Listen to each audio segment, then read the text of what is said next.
बघा मित्रांनो, असं प्रत्येक पिसातून रक्त बाहेर येऊ आहे. मग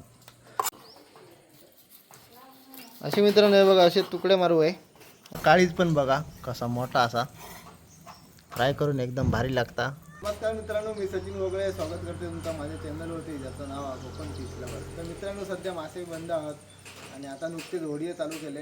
त्यामुळे आता आम्ही गेलेलो वेंगुर्ला आणि तिकडून एक मोरी आणली. मोठी मोरी असतात बऱ्यापैकी, कशी ताजी असा का कशी असतात तुम्ही सांगा. मित्रांनो, आली सध्या मासे तुम्हाला माहिती आहे सगळीकडे महाग असत आणि आता नुकतेच होडिये चालू झाले. त्यामुळे आम्ही ताजी मोरी आणली बघा. अजून 2-2.5 किलोची असं एकदम ताजी असं एक बघा, एकदम ताजी असा. आता याचा ना आपण कटिंग बघूया आणि मग बघा तुम्ही ताजी असा का नाही ती मला कमेंट करून सांगा. चला,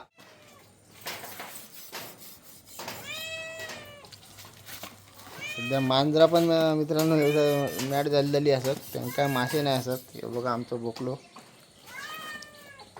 आणि याचं असा कटिंग करून घेऊया. असे 2 भाग करतो आम्ही. असं बसून तांबडी मारतो, मग याचे 2 भाग करून मग त्या ओढूक बरा पट्टा.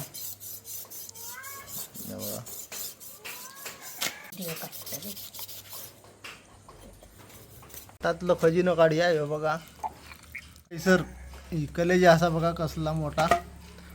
पोटातलं खजिनो काढलं बाहेर आणि जी घाणासाठी बाहेर काढूया. मित्रांनो बघा ही कशी ताजी असा. हिचं रक्त बघा. अजून याचं कटिंग पूर्ण केल्यानंतर बघा कसं रक्त बाहेर येतं. बघा बघा मित्रांनो, असं प्रत्येक पिसातून रक्त बाहेर येऊ आहे. मग ती ताजी म्हणा होईल मित्रांनो. बघा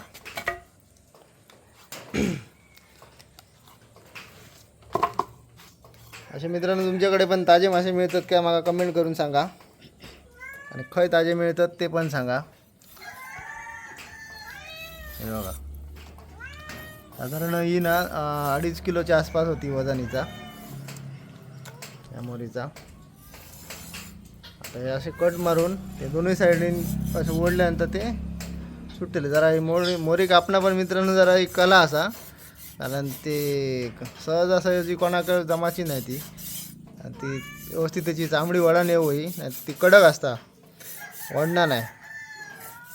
हे बघा अशी ती धरून चांबडी ओढू होई. हे बघा असा ओढू आहे मित्रांनो. हे बघा अशी अशी ओढून काढू होई.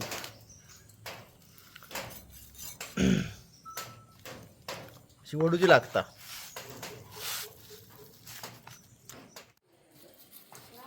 असे मित्रांनो हे बघा असे तुकडे मारू आहे आणि नंतर आपण वय तर म्हणजे बारीक करूच्याच लागतले. हे खूप मोठे असतात. हे बघा बारीक तुकडे केले. असे बारीक तुकडे करतो आम्ही स्क्वेअरमध्ये. हे बघा असे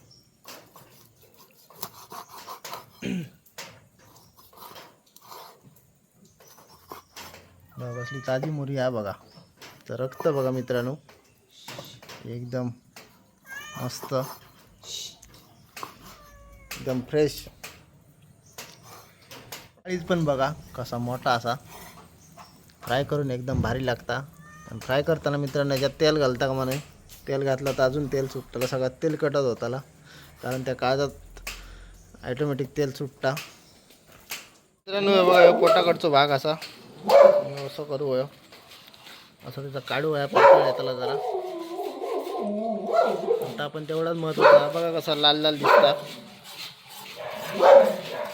बघा डोक्याकडचा भाग बघा. आता बारीक करून घेऊया. हे अडीसर हे बघा एवढे पीस पडले बघा, इतके पीस मारले बघा. आणि हे डोक्याकडचा भाग आता असा. तर मित्रांनो ह्यो असो आमचो ह्यो मोर्याचा व्हिडिओ होतो. मित्रांनो व्हिडिओ आवडला तुमका तर व्हिडिओ लाईक करा, चॅनलला सबस्क्राईब करा. भेटूया मित्रांनो पुढच्या व्हिडिओमध्ये. धन्यवाद.